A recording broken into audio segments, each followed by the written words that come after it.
Hai people, selamat datang di Pocil, podcast sambil chill barengan sama gue, Andrian Eswe.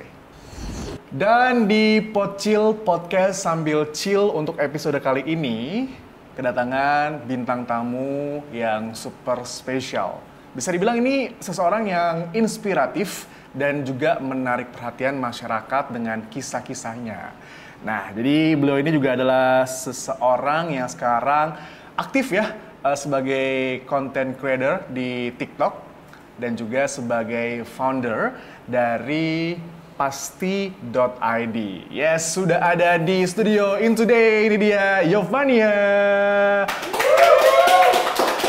Gimana kabarnya? Alhamdulillah baik. Baik, sehat ya? Sehat, alhamdulillah. Sehat. Nah, ini kan kalau misalnya kita ngomongin soal Yovania, yang pastinya kalau In People juga punya atau aktif di sosial media TikTok, pasti juga sempat masuk ke FYP-nya, ya gak sih? Tentang cerita-cerita kamu yang istilahnya apa ya? Awalnya mungkin orang akan berpikir, wah ini orang berani banget nih dengan cerita-cerita seperti ini di-upload di sosial media yang notabene semua orang pada tahu, ya gak sih? Nah, tapi kalau misalnya untuk lebih memberi apa ya?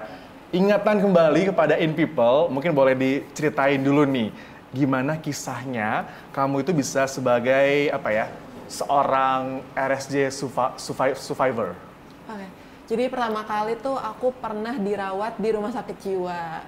Dirawat di rumah sakit jiwa itu karena dulu aku udah di fase kayak ODGJ, benar-benar aku udah di fase ODGJ, orang dengan gangguan jiwa. Karena dulu aku udah delusi, halusinasi, nggak bisa diajak berinteraksi, seperti itu. Jadi emang udah kondisinya parah banget sampai mengharuskan aku dibawa ke rumah sakit jiwa. Nah, awalnya tuh viral karena dulu aku speak up, karena dulu aku resah banget sama salah satu jokes tentang kesehatan mental, yaitu jokes tentang, kan dulu sering kan ngata-ngatain, ih orang gila, ngata-ngatain orang gila, terus Sinting, ya kan? Iya, terus bikin jokes tentang obat-obatan kayak lu belum minum obat ya, atau enggak kayak misalnya lu masuk RSJ aja lah gitu kan. Nah, aku sebenarnya resah sama jokes kayak gitu karena itu menimbulkan stigma negatif kesehatan mental. Dari situ aku bikin TikTok. Pertama kali tuh aku kayak di depan UI sambil joget-joget pakai lagu, terus aku bilang, woi buat kalian yang masih suka ngejokes tentang RSJ, ODGJ, dan kesehatan mental lainnya, nih lihat ada pasien RSJ yang berhasil masuk UI gitu. Dan dari situ mulai viral kayak pada tertarik sama kisah aku diundang juga ke podcast, ke YouTube, bahkan ke televisi juga. Jadi dari situ aku mulai membagikan kisah inspiratif aku gitu. Dan aku juga sekarang lagi membangun platform kesehatan mental namanya @pasti.id, bisa dicek di Instagram. Betul, itu berarti kalau ngomongin soal Instagramnya di pasti.id itu juga segala hal yang istilahnya apa ya, membuat orang kalau misalnya lagi punya masalah yang pernah kamu alami juga bisa sharing di situ berarti ya? Bisa, ada salah satu tempat atau wadah cerita namanya Cerita Sopasti. Jadi kalian bisa ceritain, nanti kita rangkum menjadi sebuah kisah, kita storyline-in dan akan di-upload di Instagram seperti itu. Jadi buat teman-teman yang mungkin bingung mau cerita kemana nih, kita kasih wadah di @pasti.id. Bisa banget cek di Instagramnya ya teman-teman. Oke, nah kalau ngomongin soal tadi sempat disinggung kan bahwa memang kondisinya, ini kita flashback sedikit nggak apa-apa ya? Itu kan kamu mengalami halusinasi, kemudian juga delusi gitu ya kan? Itu maksudnya boleh di spill out gak sih halusinasi seperti apa gitu ya yang kamu alami dan sampai akhirnya yang memutuskan untuk bahwa kamu harus di apa ya? Ngomongnya dirawat bukan? Dirawat di RSJ itu diri kamu sendiri atau keluarga atau gimana? Oke, jadi aku tuh halusinasinya kayak misalnya aku nganggapnya aku lagi dimata-matain. Aku ngelihat wifi itu sebagai alat penyadap aku gitu, sampai segitu parahnya. Bahkan aku nganggap aku tuh putri kerajaan yang sedang diculik gitu. Semacam hal itu yang benar-benar hal-hal yang sebenarnya tuh nggak nyata tapi aku anggapnya nyata gitu. Hal yang sebenarnya nggak terjadi tapi aku anggapnya terjadi seperti itu. Dan akhirnya keluarga memutuskan untuk aku dirawat di rumah sakit jiwa, tapi itu nggak langsung ya, ada beberapa prosesnya. Dulu aku sempat salah diagnosa juga. Jadi karena aku misalnya kalau ditanya nih nama aku siapa, nama kamu siapa, aku jawabnya tuh bukan Yova, tapi aku jawabnya antok gitu misalnya gitu. Jadi dianggapnya kerasukan jin. Oh, oke. Dianggap kena gangguan Biasa jin. ya Indonesia masih dikait-kaitin sama hal-hal mistis gitu kan. Betul. Dan saat itu sedang marak-maraknya ruqyah, Kak. Oke. Jadi aku dibawa Oke. ke tempat ruqyah justru. Dan di situ malah Salah dong berarti. Salah dong berarti kan ya? Salah diagnosa. Di situ aku malah makin parah. Terus apa ya? Pokoknya nggak ada perkembangan sama sekali. Setelah itu aku malah juga mendapatkan penanganan yang tidak layak. Aku tuh sampai di borgol, Kak. Kalau Kakak lihat ini ada bekasnya, bekas borgol di tempat ruqyah. Nanti mungkin bisa di zoom lebih dekat lagi. Dan itu tuh bener-bener pengalaman yang agak traumatis karena aku bener-bener dikurung di satu ruangan, terus sampai di borgol juga pakai borgol besi seperti itu. Sampai akhirnya keluarga sadar, kayak punya insting kali ya, insting keluarga kayak ngerasa aku nggak baik-baik aja di tempat ruqyah. Di hari ketiga mereka udah datang dan ngeliat kondisi aku udah di borgol, di kerangkeng gitu. Terus akhirnya keluarga memutuskan, oh ya udah ini udah bukan gangguan jin lagi di ruqyah, kayak apapun udah nggak mempan. Akhirnya dibawa ke rumah sakit jiwa gitu, Kak. Oke. Terus kalau misalnya di rumah sakit jiwa itu sendiri, berarti kamu kan selama 21 hari. Iya, 21 hari. Itu memang, maksudnya memang maksimal 21 hari dari pihak rumah sakit jiwanya, atau memang kondisinya kamu udah mulai stabil, udah mulai apa ya istilahnya ya, membaik gitu atau gimana? Oke, jadi aku itu dirawat 21 hari itu menggunakan BPJS, dan ketentuan dari BPJS kalau misal pakai BPJS itu emang maksimal 21 hari. Tapi kalau misalnya nggak pakai BPJS 21 hari lebih, dan kebetulan banget alhamdulillahnya aku juga pas itu di 21 hari itu udah bisa pulang gitu, udah kondisinya udah mulai stabil seperti itu. Walaupun setelah dari rumah sakit harus kontrol rutin juga tiap bulan. Sampai sekarang aku masih kontrol rutin tiap bulan. Oke. Tapi kamu pernah gak sih kayak mengalami atau kepikiran gitu ya untuk yang namanya suicide atau self harm gitu? Pas kejadiannya itu pernah. Jadi pas aku delusi, halusinasi tuh aku selalu menyakiti diri aku sendiri dengan cara apapun. Misalnya kan mama papa udah apa ya, nyembunyiin benda tumpul gitu kan, nyembunyiin benda tumpul, dan aku tuh cari caranya misalnya jedotin pala ke tembok atau enggak jatuhin diri dari kasur seperti itu. Jadi emang itu aku juga nggak sadar pas ngelakuinnya, nggak sadar sama sekali. Jadi selama fase sebelum aku dirawat di rumah sakit jiwa sampai aku di rumah sakit jiwa beberapa minggu itu, aku ada fase nggak sadarnya, nggak bisa aku kontrol gitu. Dan ya udah akhirnya di rumah sakit jiwa itu sampai karena aku udah terlalu menyakiti diri aku sendiri, aku sampai ke kakak tahu tuh dipakein sweater yang kayak jadinya aku nggak bisa gerak gitu, pakai jaket yang ada talinya gitu. Jadi kayak gitu sih, Kak. Oke, tapi pada akhirnya sampai di hari ini sosok Yova ya saya bisa memberikan inspirasi kan ke In People juga gitu ya. Siap. Kita boleh minum dulu kali ya biar santai. Yes, In People masih bersama dengan Yova. Yova ini adalah seorang content creator dan juga founder ya dari Pasti.id. Nah, kita akan ngobrol lebih jauh lagi soal Pasti.id. Tapi yang cukup menarik secara pribadi adalah ketika kamu berada di rumah sakit jiwa atau RSJ gitu kan ya. Sebenarnya kalau misalnya keinget sampai sekarang gitu, apakah memang di RSJ itu penanganan dan perawatannya sudah cukup baik atau ada masukan-masukan yang mungkin bisa diperhatikan gitu? Oke, kalau menurut aku sih udah cukup baik ya. Dari segi fasilitasnya itu udah sangat nyaman. Bahkan kalau misalnya udah di fase hampir sembuh tuh fasilitasnya tuh ada tempat gym, tempat main pingpong, gitu, ada televisi juga gitu. Ada tempat makan bareng. Jadi kalau dari sisi fasilitasnya itu udah oke banget. Dari sisi perawatannya pun juga menurut aku udah sangat baik karena aku kebetulan dirawatnya di RSUD Durian Sawit, RSKD Durian Sawit, dan di situ perawatnya benar-benar baik banget ke aku. Terus dokternya juga sangat care, perawat, pokoknya tenaga kesehatannya semuanya sangat care sama aku, sama pasien lain juga. Terus dari segi makanan sampai juga makanan itu benar-benar apa ya, kita bisa request gitu, kayak misalnya nggak suka ini, oke besoknya nggak dibikinin, atau mau request kak aku mau ini dong, sus aku mau ini dong, nanti dikasih gitu. Jadi emang kalau menurut aku sih dari segi pelayanan, perawatan, sampai fasilitasnya sih udah sangat baik. Oke. Nah kemudian kan setelah kamu keluar dari RSJ ya gak sih, itu ada fasenya gak sih kayak berapa lama dan pada akhirnya muncullah si account RSJ Survivor ini nih, itu ada prosesnya atau gimana tuh? Aku ada prosesnya. Jadi pertama kali itu aku dirawat di RSJ sekitar tahun 2018. Itu saat aku kelas 1 SMA kalau nggak salah, dan itu aku bikin akun TikTok RSJ Survivor itu di tahun 2020. 2020. Sorry, 2021. 2021. Iya, 2021.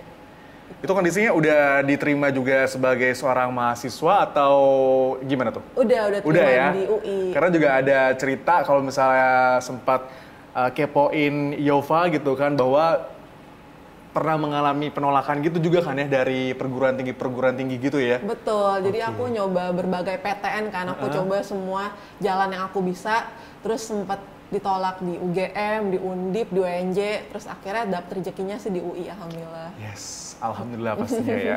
Tapi kalau misalnya ngomongin soal stigma negatif gitu ya kan, kamu pernah gak sih kayak ngerasa gitu ada dari orang-orang sekitar yang membuat hal tersebut gitu, stigma negatif yang pada akhirnya kamu dapatkan setelah kamu keluar dari RSJ itu sendiri? Oke, aku stigma paling negatifnya itu dianggap gak kompeten sih. Jadi dulu tuh aku pernah lagi di SMA kan, orang-orang pada ada 2 papan tulis kan, di depan kelas sama di belakang kelas. Yang di belakang kelas itu buat piket, kayak papan tulis bebas lah, kita boleh tulis apa aja. Terus teman-teman itu pada nulis kayak tulisan Universitas Impian, di sebelahnya ada tulisan namanya juga gitu. Misalnya Yova, Universitas Impiannya UI gitu. Terus aku juga nulis kan Yova strip UI gitu. Terus ada satu temen tuh yang lihat, terus dia ngetawain gitu, haha Yova masuk UI emang bisa gitu. Jadi dia meremehkan aku karena aku tuh dianggap, karena aku pernah masuk rumah sakit jiwa sampai absen sekolah 3 bulan, dianggapnya tuh aku nggak bisa masuk UI gitu, nggak bisa masuk ke universitas impian aku. Terus dia ketawain. Tapi lihat sekarang ya gak? Mungkin lo bisa ketawa kali ya. Ngomongin gue, ngeremen gue, lihat gue sekarang nih gitu ya kan? Betul, sekarang aku yang ketawa. Oke. Terus kalau misalnya ngomongin soal apa namanya hal-hal yang pernah kejadian gitu ya kan, bahwa memang kamu dirawat di rumah sakit jiwa, itu minum obat juga gak sih? Ada obat-obat yang harus diminum nggak? Dan kemudian apakah ada efek sampingnya juga tuh dari obat itu? Oke. Jadi aku dulu minum obat sampai sekarang masih minum obat, tapi sekarang alhamdulillah udah ada progres. Jadi dulu aku tuh minum sampai 7 jenis obat, Kak. Terus sampai sekarang udah minum 1 obat doang. Itu progres yang menurut aku sangat perlu diapresiasi. Jadi dan itu efek sampingnya banyak banget sih, Kak.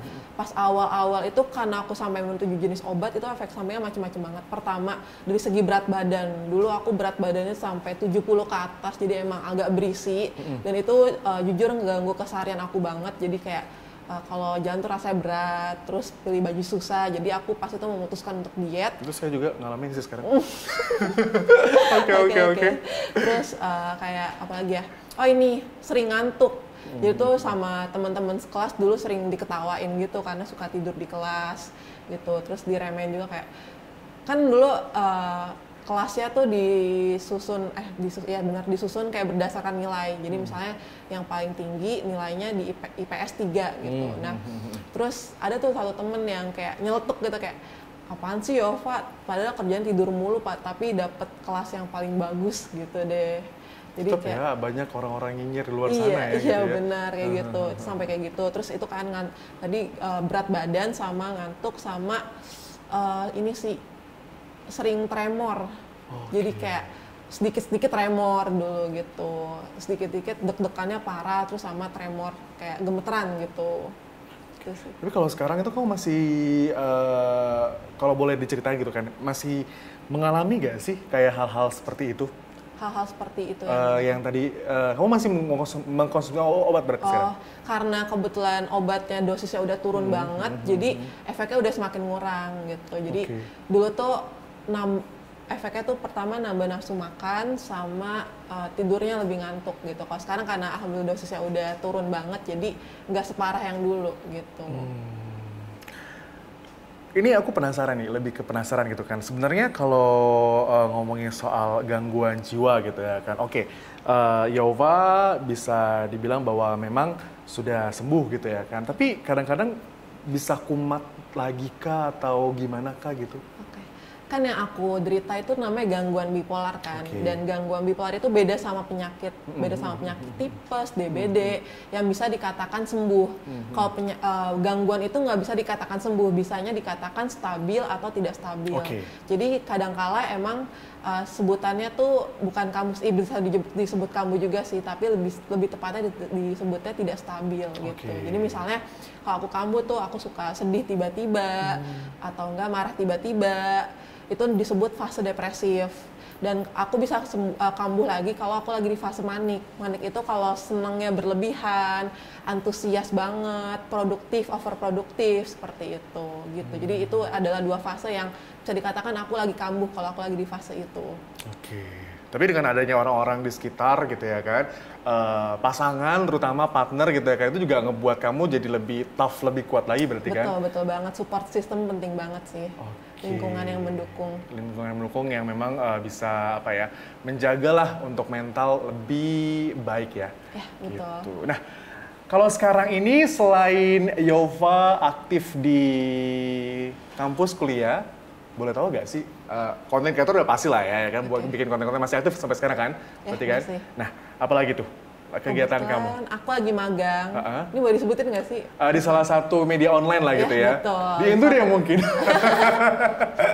Selain itu? Lagi magang, terus lagi jalanin platform juga di pasti.id. Itu tuh ya kan. Itu berarti udah berapa lama tuh dari pasti.id sendiri? Jadi tuh pasti.id tuh awalnya tuh tugas kuliah kan. Itu tugas kuliah dari dosen aku. Jadi disuruh bikin event gitu kan. Dan kebetulan ternyata banyak banget yang minat. Jadi berawal dari event, aku ngerasa kayak, ternyata event kesehatan mental ini banyak banget loh peminatnya. Dan aku mikir kayak, kok sayang banget kalau cuma jadi event gitu. Pasti ini bisa dikembangin jadi satu hal yang bisa besar banget gitu. Jadi aku memutuskan buat bikin platform. Dan di platform itu aku menyediakan beberapa wadah, misalnya jadi cerita So Pasti itu bisa orang-orang cerita di situ tentang pengalamannya yang berkaitan dengan kesehatan mental.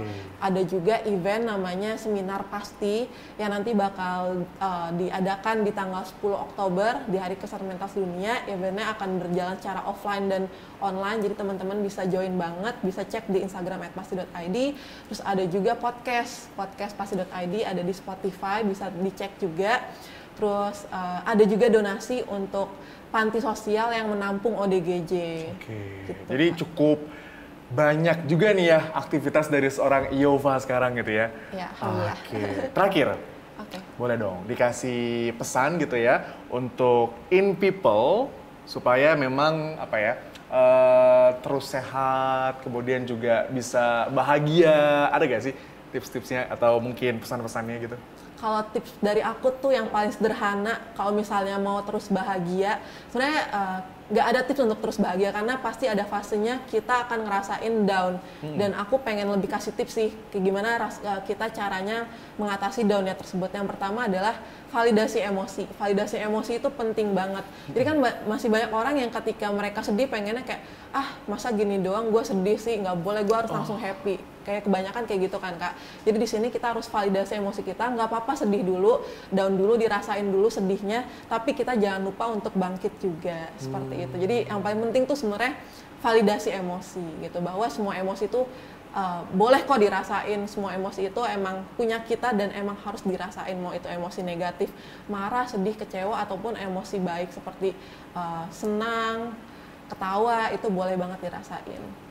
Jadi jangan ditutupi gitu ya. Betul. Tetap diutarakan, tetap dirasakan. Tapi kalau misalnya sama orang yang pemalu, ya mungkin bisa di kamar aja gitu ya. Boleh banget. Kalau begitu, Yovania terima kasih atas waktunya udah ngobrol-ngobrol. Sebenarnya kurang nih ya, harus lebih panjang lagi gak sih ngobrolnya? Boleh ya? Gak usah ya. Tapi pastinya juga untuk In People selalu tonton terus konten-konten menarik yang In Today hadirkan, khususnya di Pocil Podcast Sambil Chill. Kalau gitu terima kasih sekali lagi buat Yovania, sukses juga dengan segala perkontenan di sosial media pastinya ya. Amin, terima kasih banyak Kak. Amin, terima kasih Kak. In Today, in People's Way.